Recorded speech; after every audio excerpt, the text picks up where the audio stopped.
इस वीडियो में हम बात करेंगे कि आईपीसी के सेक्शन 376 मतलब धारा 376 में अगर एफआईआर हो जाती है, कोई बंदा अरेस्ट हो जाता है, तो उसकी बेल कैसे हो सकती है, उसकी ज़मानत कैसे हो सकती है, वो जेल से कैसे बाहर आ सकता है। देखिए, यहाँ पर मैं बात कर रहा हूँ झूठी एफआईआर की। अगर आपको किसी ने झूठा फंसाया है तो उसके लिए मैं 5-6 पॉइंट्स बताता हूँ आपको, जिससे आपको बेल मिलने में बेहद आसानी होगी। इसमें आपको गौर करना होगा।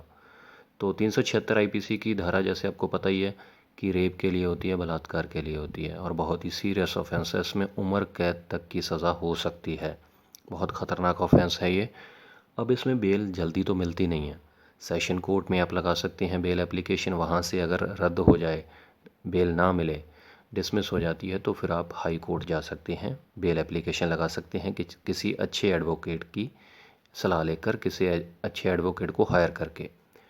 अब इसमें पॉइंट्स क्या क्या होने चाहिए जो आपको भी गौर करने चाहिए। सबसे पहला पॉइंट ये है कि एफआईआर कब लिखवाई गई है।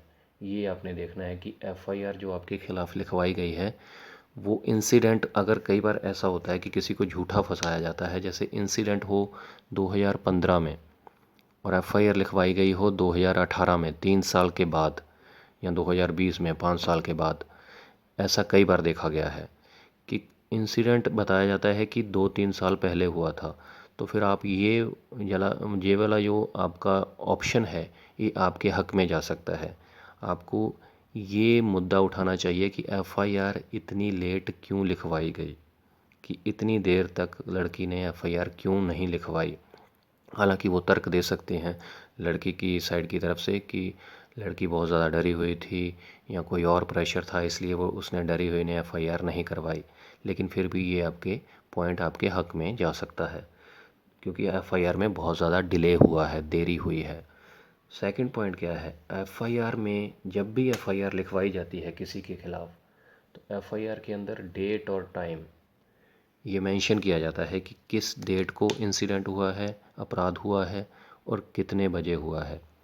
तो आपने ये देखना है कि आपके खिलाफ़ जो एफआईआर लिखवाई गई है, उसमें डेट क्या लिखवाई गई है, टाइम क्या लिखवाया गया है। और अगर आपके पास कोई सबूत है, उस डेट को आप साबित कर सकें कि जो इंसिडेंट की जगह बताई गई है, क्योंकि डेट और टाइम के साथ जगह भी लिखवाई जाती है एफआईआर में कि किस जगह पर अपराध हुआ है।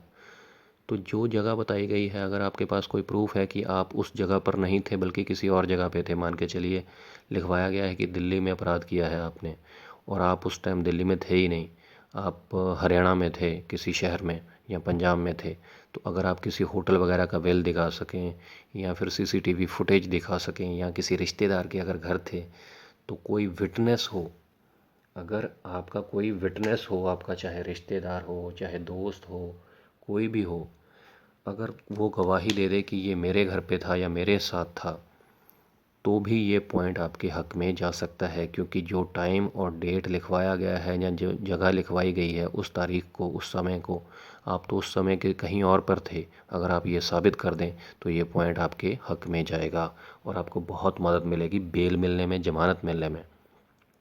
नंबर फोर्थ पर है मेडिकल रिपोर्ट, लड़की की या लेडी की मेडिकल रिपोर्ट। देखिए, ये मेडिकल रिपोर्ट बहुत ज़्यादा मैटर करती है। तो अगर मेडिकल रिपोर्ट आपके हक में है, तो फिर तो आपको बेल मिलने में बहुत आसानी होगी, क्योंकि कोर्ट के द्वारा मेडिकल रिपोर्ट ज़रूर देखी जाती है। अब जो फिफ्थ पॉइंट है वो है आपके और लड़की के फ़ोन की लोकेशन। तो आप ये भी एप्लीकेशन दे सकते हैं कि आपके फ़ोन की लोकेशन और लड़की के फ़ोन की लोकेशन जो है वो चेक की जाए कि क्या जो डेट और टाइम लिखवाया गया था और जो जगह लिखवाई गई थी, क्या उस डेट और टाइम को आपके फ़ोन की लोकेशन वही थी या लड़की के फ़ोन की लोकेशन भी वही थी। तो ये भी बहुत मैटर करती है चीज़। जो सिक्स्थ पॉइंट है, देखिए, कई बार क्या होता है कि पहले फ्रेंड्स होते हैं लड़का और लड़की, उसके बाद कुछ सालों के बाद या कुछ महीनों के बाद उनमें आपस में अनबन हो जाती है। तो जो लड़की है, कई बार जानबूझ के, मतलब गलत तरीके से लड़के को फंसाने के लिए भी, कई बार सच्चा भी होता है, लेकिन ज़्यादातर मामलों में आजकल देखा जाता है कि 376 कई बार लड़कों को झूठा फंसाने के लिए भी ये एफआईआर लिखवा दी जाती है। तो अगर आपके खिलाफ़ झूठी एफआईआर है, मैं उसकी बात कर रहा हूँ, अगर तो सच्ची है फिर तो आपको कोई नहीं बचा सकता है, लेकिन अगर झूठी एफआईआर है तो ज़रूर आपके पास कोई पुराना फ़ोटो हो सकता है जब आपकी दोस्ती थी, अच्छी दोस्ती थी। पुराने फ़ोटोज़ हो सकते हैं, वीडियोज़ हो सकते हैं, या कोई चैटिंग वगैरह या कॉल रिकॉर्डिंग्स जिससे साबित हो सके कि आप अच्छे दोस्त थे। तो ये पॉइंट भी आपके हक़ में जा सकता है, जिससे पता चलता है कि आप दोनों ने जो भी किया है वो सहमति से किया है।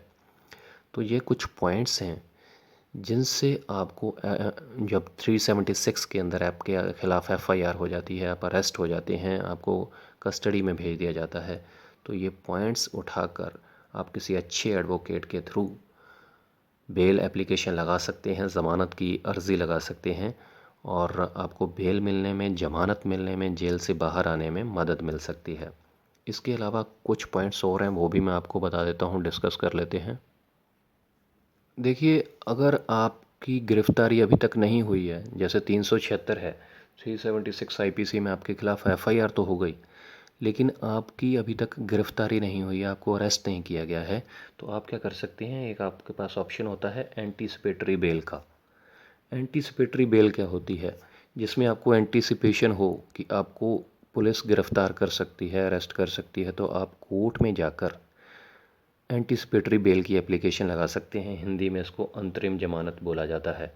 एंटीसिपेटरी बेल का मतलब होता है कि अरेस्ट से पहले ही आप ज़मानत ले लें, कि पुलिस ने आपको अभी तक गिरफ़्तार नहीं किया है, उससे पहले ही आप ज़मानत ले लें कोर्ट से, तो उसके बाद पुलिस आपको गिरफ़्तार नहीं कर सकती है। इसमें ख़ास बात यह है कि एंटीसिपेटरी बेल लेने के लिए ज़रूरी नहीं है कि आपको भी कोर्ट में जाना पड़ेगा।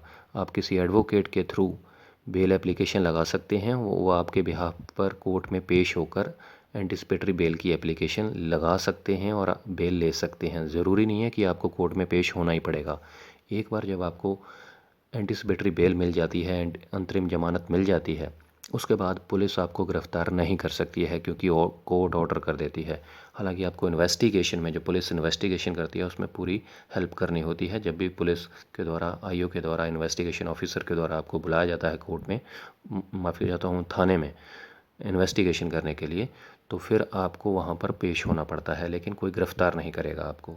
तो एंटीसिपेटरी बेल लेकर जो पॉइंट मैंने ऑलरेडी आपको बताए थे, उन पॉइंट्स को आप उजागर कर सकते हैं, अपने हक़ में एविडेंस दे सकते हैं, अपने एविडेंस कलेक्ट कर सकते हैं, तो अच्छे से केस को फाइट कर सकते हैं। तो आप एंटीसिपेटरी बेल के लिए भी जा सकते हैं, जो कि आपके लिए बेहद फ़ायदेमंद रहेगी।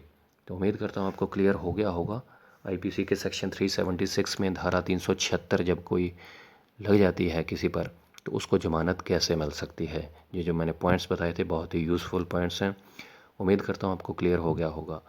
ये वीडियो आपको कैसी लगी कमेंट करके ज़रूर बताइएगा, और जाने से पहले इस चैनल को सब्सक्राइब ज़रूर कीजिएगा, क्योंकि इस चैनल पर कानून से रिलेटेड वीडियोस को बनाया जाता है बिल्कुल सिंपल लैंग्वेज में, सिंपल शब्दों में। नेक्स्ट वीडियो में बात करेंगे ऐसे ही किसी और सेक्शन के बारे में, तो चैनल ज़रूर सब्सक्राइब कीजिएगा और कमेंट करके भी बताइएगा।